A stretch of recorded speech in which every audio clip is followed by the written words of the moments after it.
Hola, soy el doctor Joaquín Ruiz Sánchez, soy médico, ginecobstetra, egresado del Instituto Nacional de Perinatología, con posgrado en cirugía laparoscópica, cirugía robótica y pues miembro y socio fundador de la Clínica Napo en la ciudad de Puebla, para servirles.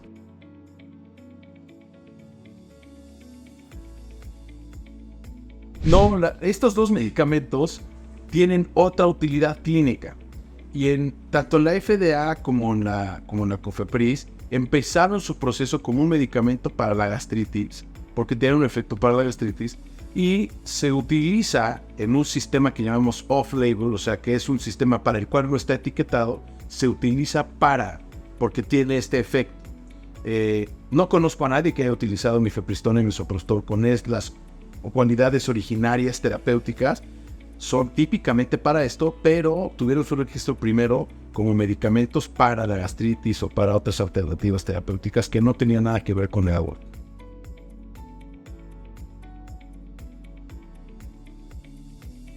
Entonces tenía un efecto como protector del estómago.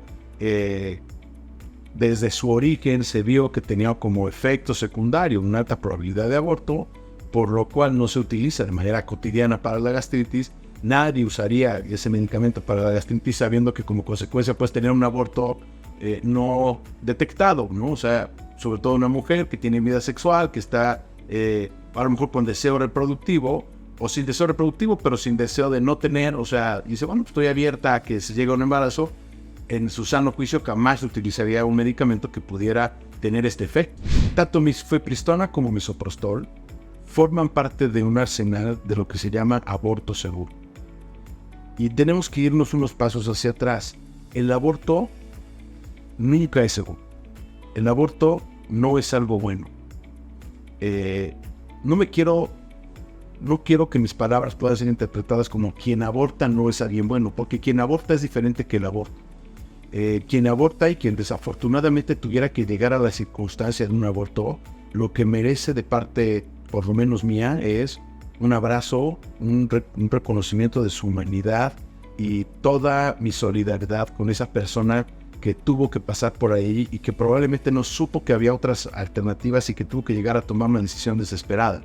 Pero el aborto sí podemos afirmar que es algo malo. Nadie nunca quiere un aborto para sí mismo ni para alguien que quiere. A veces es irremediable. No todo lo malo tiene que desaparecer siempre de la faz de la tierra. Ni todo lo malo tiene que ser ilegal. Ahí nos meteríamos en otra dinámica. Sin embargo, partiendo de que el aborto nunca es bueno, de que el aborto no es algo bueno, de que el aborto ya en sí mismo es una situación vulnerable, y una situación vulnerable que pone en riesgo a las mujeres que lo practican por cualquiera de las circunstancias o por cualquiera de las metodologías, en cualquiera de los escenarios. Incluso la mujer que tiene un aborto de manera natural, que tiene una pérdida espontánea y que tiene que someterse a un tratamiento, se está sometiendo a un tratamiento que de preferencia no hubiéramos querido. O sea, ya está en un riesgo, como todo. Siempre va a haber una pérdida hemática, siempre va a haber salida de sangre. Tomar un medicamento que te va a hacer perder sangre es en sí mismo riesgoso. Poder decir que el medicamento misoprostol o la mifepristona es un medicamento seguro también es complicado. No sé cómo decirlo. Es decir, el mensaje que tenemos que mandarle a la población, entiendo la parte de quien quiere mandar el mensaje de que son medicamentos seguros, pero no son medicamentos seguros. Ningún medicamento es deseable tomarlo por voluntad propia. Ningún medicamento debiera ser tomado por autoprescripción. Jamás. ¿Por qué? Porque precisamente quien se autoprescribe un medicamento, parte de lo que no tiene es el conocimiento de todo lo demás del contexto de la farmacocinética, farmacodinamia, de la biología elemental, de por qué lo estoy tomando y de qué interacciones puede tener con mi cuerpo en otras circunstancias. Entonces, automedicarse nunca es bueno.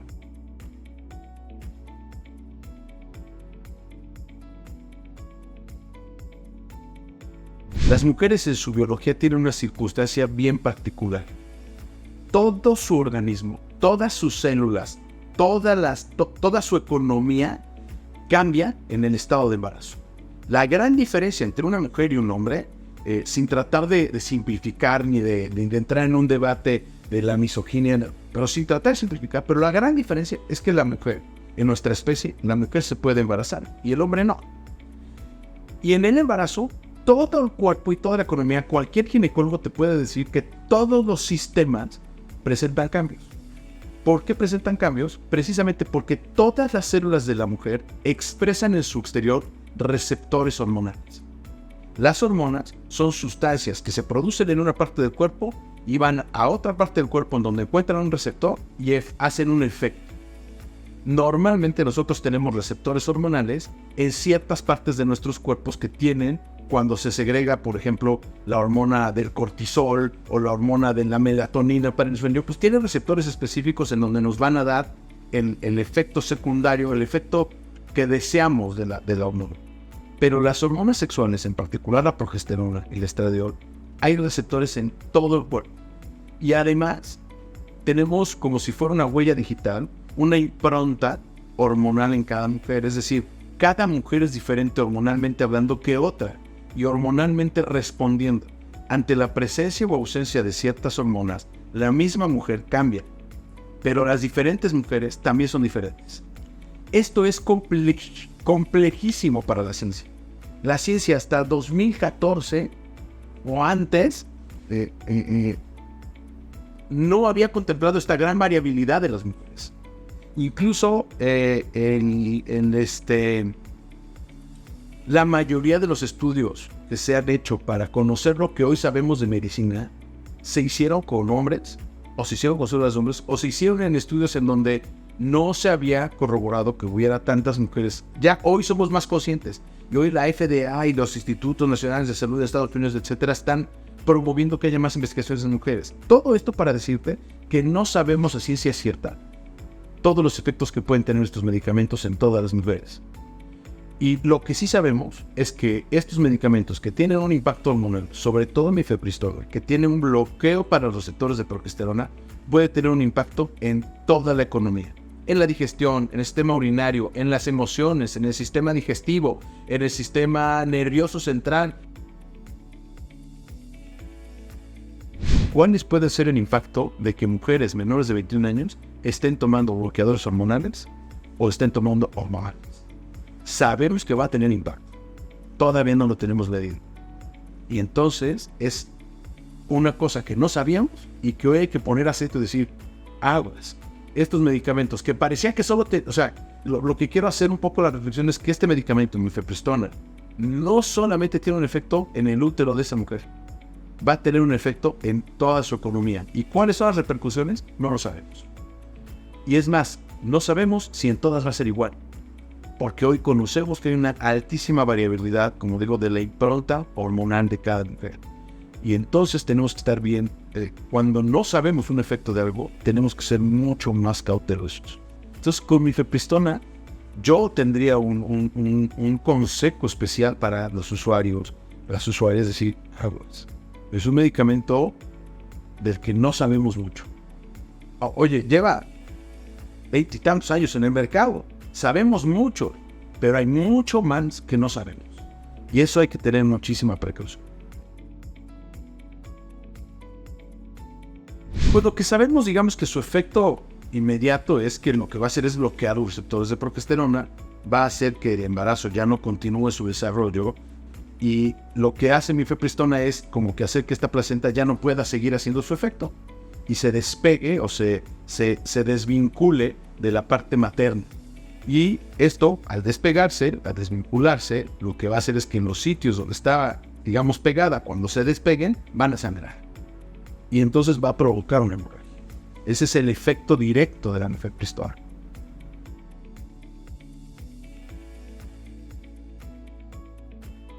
No lo sabemos y no se está estudiando tampoco, ¿eh? O sea, no hay como que tú digas una task force en el mundo investigando sobre los efectos secundarios. Y no lo sé por qué. Probablemente porque los intereses no están ahí, ¿no? Porque, pues, ¿cómo te diré? La industria tiene sus propios móviles y no les motiva a investigar qué otros riesgos puede tener. Esa es mi percepción. A lo mejor me equivoco, pero mi percepción es que la industria dice, pues, ahí está. Sabemos que lo inmediato no es tiene estos efectos, está controlados, más o menos, pues adelante, ¿no? Y no sería un caso excepcional que después de un medicamento que ha estado aprobado y que ha estado siendo utilizado por largo tiempo, después de unos años o después de unas décadas nos decimos, como ves, ya no lo deberíamos de seguir usando. Todos los medicamentos deben ser recetados y prescritos por el médico. Porque el hecho de que los medicamentos estén siendo recetados por un médico involucra varias circunstancias. Primero, nosotros como médicos tenemos que reconocer que la persona que está enfrente a nosotros es una persona.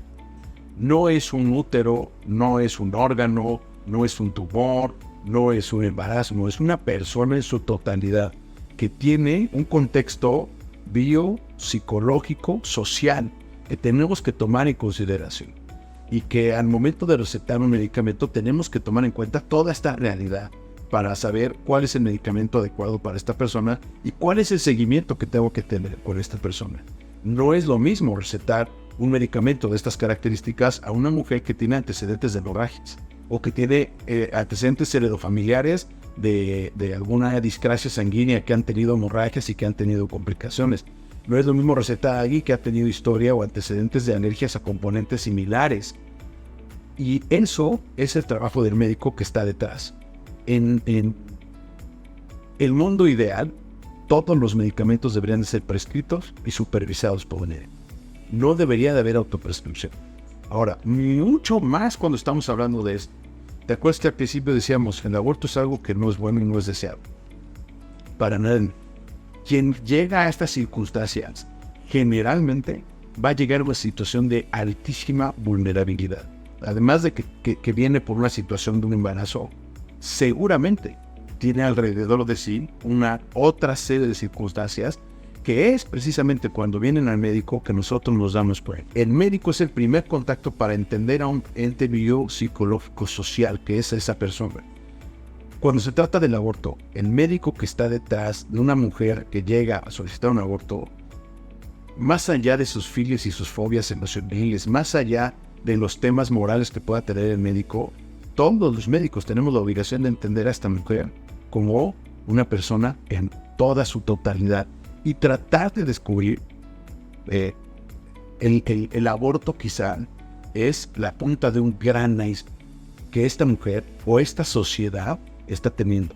Y limitarnos a resolver, entre comillas, el tema del aborto probablemente no resuelva nada. Es más, seguramente no resuelva nada. Porque hay mucho más que resolver aquí abajo. ¿Qué quiero decir con esto? No quiero decir que las mujeres tengan que ir al doctor a abortar. Lo que quiero decir es que si van al doctor y nos damos cuenta y lo cuantificamos cuántas mujeres vienen, nos vamos a dar cuenta de un contexto social sobre el cual ahora sí, como sociedad, todos tendríamos que intervenir.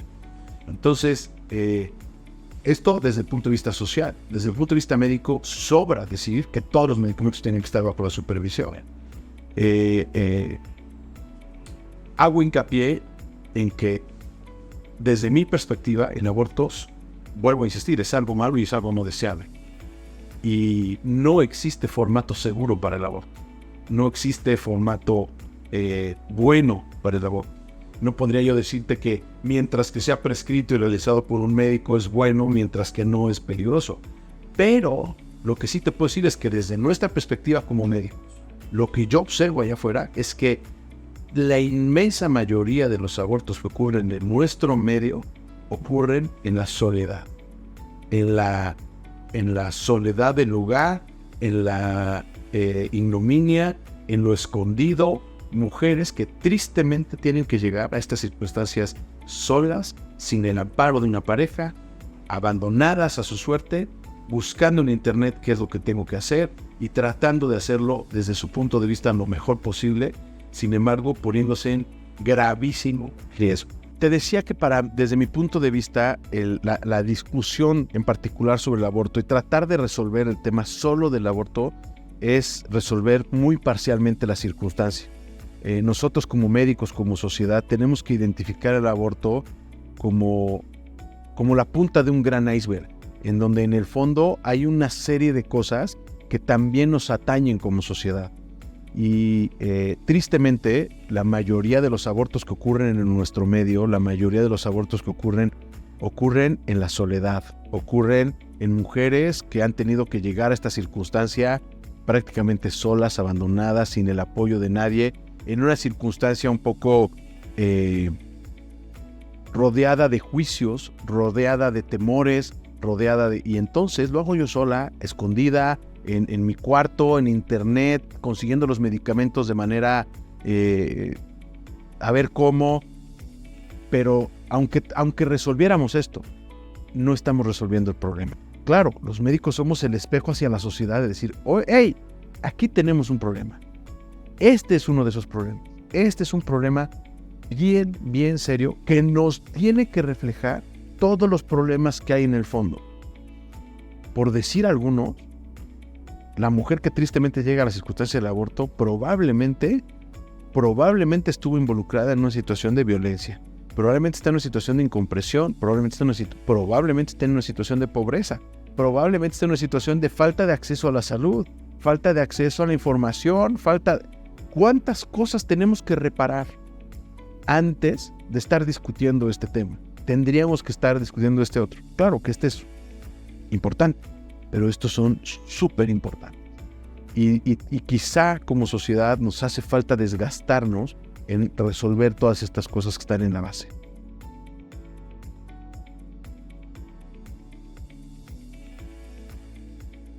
Mira, quienes tomen este medicamento están iniciando un proceso médico que puede terminar en un proceso quirúrgico. ¿Qué quiero decir? Quien se toma unos medicamentos para abortar va a tener un evento donde va a haber sangrado, donde va a haber dolor, donde hay riesgo. Hay muchos riesgos asociados a hacer esto. Desde estos medicamentos tienen un efecto, potencialmente mortal en un embarazo ectópico.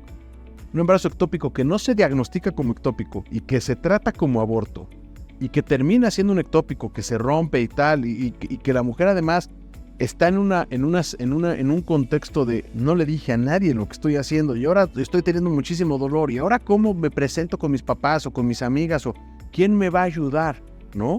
Segundo, el contexto médico de un correcto diagnóstico para hacer un tratamiento ese es importantísimo.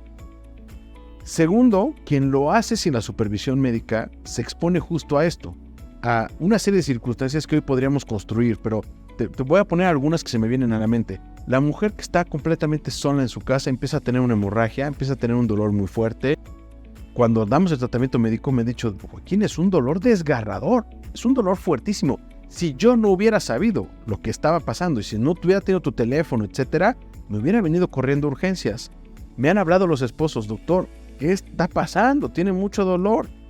Y tener siempre el respaldo de alguien que te acompaña y que te apoya es importantísimo. Entonces, ahora imaginémonos a alguien que lo está haciendo en su casa sola, que se presenta en estas circunstancias, o que tiene una reacción alérgica al medicamento, o que tiene...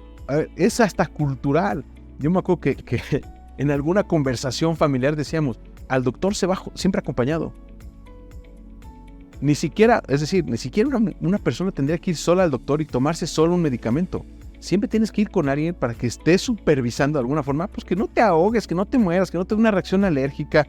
Entonces, peor si lo hacemos automedicados solos.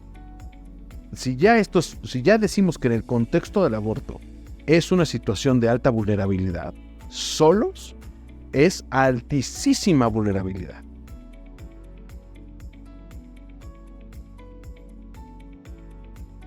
Pues yo creo que eso, hacer conciencia en los chicos, chicas que de repente reciben información de que estos medicamentos son seguros y de que los puedes conseguir fácil, etcétera. Mi invitación es a no tomarlo a la ligera, ni este ni ningún otro, pero en particular este medicamento. ¿Por qué? Pues porque por todo lo que ya platicamos, pero también por lo que queríamos decir hace rato, es decir, quien tristemente llega a esta circunstancia, muy probablemente llegue con otros problemas alrededor suyo. Y acudir con un médico, no para que te prescriba el tratamiento, para que te ayude a ver todos tus problemas. Tal vez sea la salida.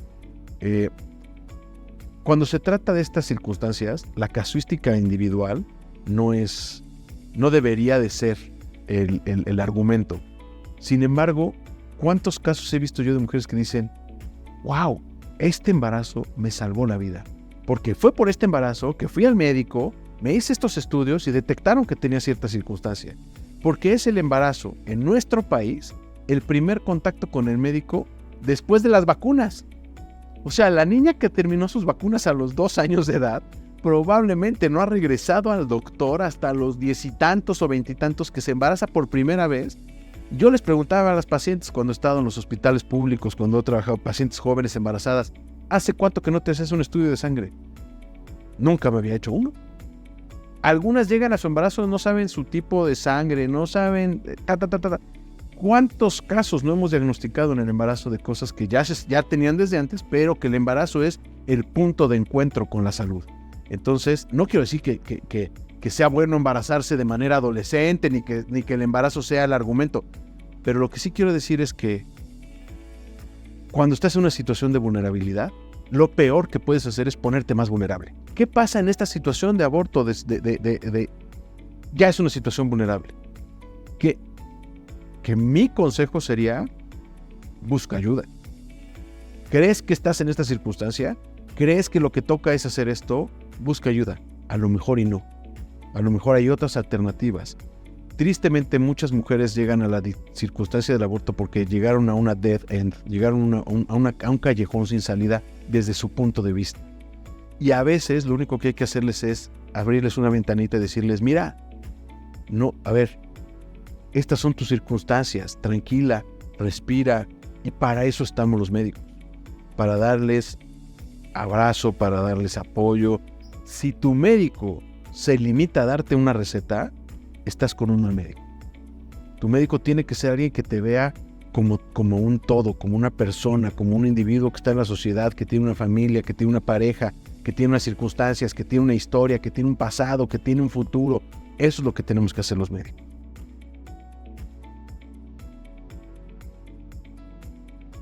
Hay muchos medicamentos que podrían provocar la muerte y se siguen utilizando, pero se utilizan con conocimiento de los riesgos y con cautela de los riesgos, ¿no? Hay medicamentos que se tienen que usar para la anestesia de un paciente para poder ser intervenido, pero solo se utilizan en el contexto de un quirófano, con un tubo endotraqueal, con una máquina de anestesia adecuada, y se utilizan. Si no tuviéramos el contexto, serían potencialmente mortales. Estos medicamentos que tienen riesgos se siguen utilizando pues porque hay una necesidad terapéutica allá afuera. Y sobre esta necesidad terapéutica es bien importante hablar. Sin tratar de hacer un análisis social y muy profundo, pero te diré que fue en el Cairo, en la reunión del Cairo, cuando hubo un desliz desde mi punto de vista en el entendimiento de la anticoncepción. Desde muchos años antes venía el concepto de que una mujer tiene derecho a tener los hijos que quiere tener y con quien los quiere tener. Y se había venido trabajando esta idea durante muchos años, en varias reuniones internacionales, pero fue en el Cairo donde se estableció como un derecho humano fundamental el hecho de que una mujer pueda decidir cuántos hijos tener y con quién tener. Sin embargo, fue ahí en el Cairo donde se confundió que para lograr este objetivo había que tener acceso irrestricto a la anticoncepción y al aborto, como si fueran las únicas alternativas para que una mujer pudiera decidir con quién y cuántos hijos tener. Y la noticia para las mujeres es que no son la única alternativa, que tal vez hemos vivido engañados, que hay alternativas profundas, fáciles, sencillas, baratas, accesibles a todos de entender nuestro cuerpo. La noticia del momento es que hoy una mujer, de manera súper sencilla, puede conocer su biología, entender su cuerpo y saber cuándo es fértil y cuándo no es fértil. Y de tal forma puede tomar decisiones con toda seguridad, con un 99% de seguridad, de si se quiere o no se quiere embarazar en este ciclo en particular y con esta persona en particular.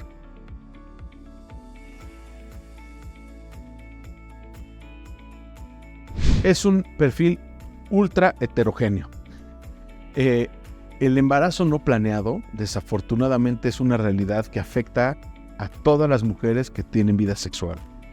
En México, el inicio de la vida sexual en promedio creo que está por ahí de los 15 años de edad y pues tenemos, digamos, vida sexual hasta veto a saber hasta qué edad, pero fértil, pues hasta los 45, 50 años de edad. La menopausia en promedio en nuestro país, 52 años de edad. Ese es el perfil. Ahora, ¿cuál es el perfil grueso? Tenemos un gran número de mujeres adolescentes, un gran número de mujeres jóvenes, sin pareja estable, por así decirlo, que están recurriendo a estos medicamentos. Se conoce poco de la demografía, al menos yo conozco poco de la demografía. ¿Por qué? Porque no es una circunstancia sobre la cual se lleve control. ¿Cuánta gente se vacunó de COVID? Lo tenemos perfectamente claro. ¿Qué edades tenían? Perfectamente. ¿Dónde vivían? Hasta sus domicilios sabemos. ¿Quién compró estos medicamentos en el último mes? ¿Quién sabe? Se puede hacer un análisis con las farmacias, dónde se vende más, en lugares de mayor acceso económico, en lugares de mayor pobreza. ¿Dónde están vendiéndose estos medicamentos? Pues se puede conocer, pero en realidad se conoce poco. Yo pensaría que quienes están acudiendo a estos medicamentos son mujeres entre adolescentes y jóvenes que se están exponiendo a estos embarazos no planeados, pero también hay mujeres que en sus 30, 40 llegan a un embarazo que no estaba en el plan y es ahí donde se ponen en la posibilidad, ¿no? Es ahí donde se ponen en esta situación de alta vulnerabilidad de decir, ¿ahora qué hago?